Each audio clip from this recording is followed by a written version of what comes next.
আসসালামু আলাইকুম বন্ধুরা, নাচফালা কিচেনে আপনাদের সবাইকে স্বাগত।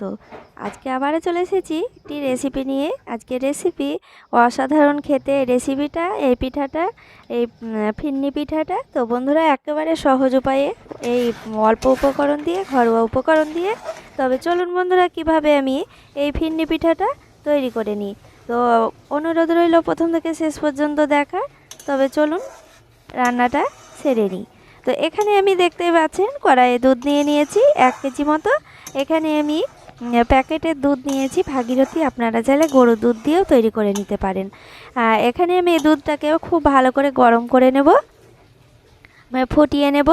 দেখতে পাচ্ছেন এখানে আমি দুধটাকে ফুটিয়ে নিচ্ছি।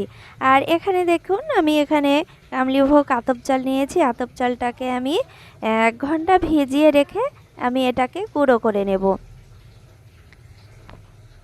তো এই আতপ চাল দিয়েই আপনারা তৈরি করে নেবেন, খেতে হয় দুর্দান্ত, খেতে অসাধারণ লাগে। তো দেখুন আমি এইভাবে গুঁড়ো করে নিয়েছি। এটা কোনো চালার দরকার নেই, এটা শিলে গুঁড়ো করে নিলেই হবে। 10 মিনিটেই গুঁড়ো হয়ে যাবে খুব সুন্দরভাবে। এটা না চেলেও হবে, এটা মানে হালকা মোটা মোটা হয়ে থাকবে, খুব সুন্দর লাগবে খেতে। আর এখানে দেখুন দুধটাও খুব সুন্দরভাবে ফুটে উঠেছে। দুধটা ফুটে উঠেছে, একবার নাড়াচাড়া করে নিচ্ছি। আবারও বলছি বন্ধুরা, যে এই ফিরনি পিঠাটা তৈরি করতে একেবারে সুন্দরভাবে নাড়াচাড়া করতে হবে। সব সময় নাড়াচাড়া করেই রান্নাটা করে নিতে হবে, না তো তলায় লেগে যাবে। তো দেখুন আমি এখানে চালের গুঁড়োটা আমি দিয়ে দিচ্ছি।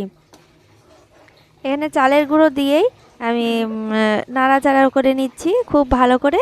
তো দেখুন এইভাবে নাড়াচাড়া করে নিতে হবে, অনবরত নাড়তে হবে।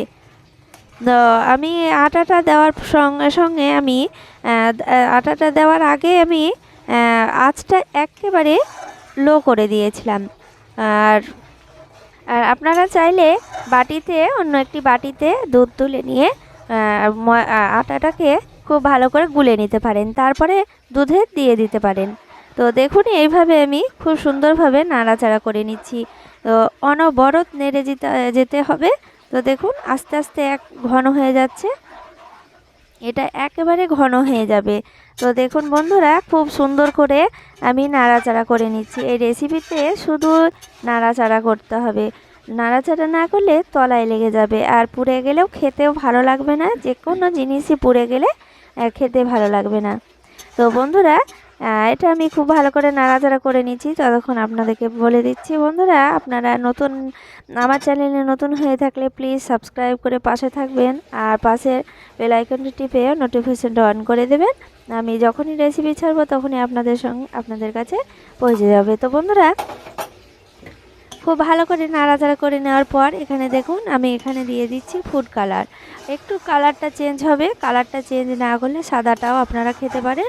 সাদা ভাব করেও আপনারা পছন্দ মতো যদি দেন, পছন্দ হলে দেবেন, না হলে স্কিপ করতে পারেন। আর একটু কালারটা চেঞ্জ হলে ফিরনিতে খেতে সুন্দর লাগে ফিরনি পিঠাটা। তো দেখুন আমি ফুড কালার দেওয়ার পর আবারও আমি নাড়াচাড়া করে নিচ্ছি।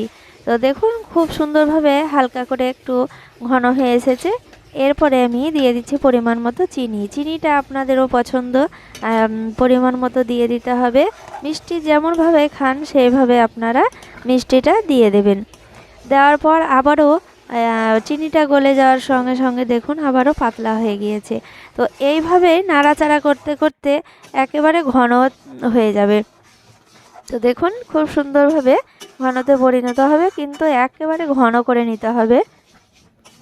তো দেখুন বন্ধুরা খুব সুন্দরভাবে নাড়াচাড়া করছি। তো এরপরে আমি দিয়ে দেব গোলাপ জল। গোলাপ জলটা দিলে একটু সেন্টটা বের হয় আর সুগন্ধ হয়, খেতেও সুন্দর লাগে। দেখতেই পাচ্ছেন এখানে আমি পরিমাণ মতো দিয়ে দিচ্ছি 1 চামচ মতো। আপনারা পছন্দ মতো মানে সেন্ট যেমন পছন্দ করবেন সেইভাবে আপনারা দিয়ে দেবেন। তো দেখুন এইভাবে আমি নাড়াচাড়া করে নিচ্ছি। আস্তে আস্তে একেবারে ঘন হয়ে যাবে। তো বন্ধুরা এই রেসিপিতে একেবারে অনবরত নেড়ে যেতে হবে, হাত ধরে গেলেও একটু কষ্ট করে। ভালো মন্দ খেতে গেলে একটু কষ্ট তো করতেই হবে বন্ধুরা, দেখতেই পাচ্ছেন। এইভাবে একেবারে 1 সেকেন্ডও থামানো যাবে না, এক তলায় লেগে যাবে। তো খুব সুন্দর করে নাড়াচাড়া করে নিই খুব ভালো করে, আর এই সময়ে খুব ভালো করে নাড়াচাড়া করে নিতে হবে। তো এইবার আমি নাড়াচাড়া করে নামিয়ে নেব। তো রান্নাটাও কমপ্লিট, আর একেবারে সহজ উপায়ে আর একেবারে সামান্য উপকরণ দিয়ে, ঘরোয়া উপকরণ দিয়ে। তো বন্ধুরা দেখতেই পাচ্ছেন খুব সহজে তৈরি হয়ে গেল ফিরনি পিঠা। তো এরপরে আমি নামিয়ে নেব।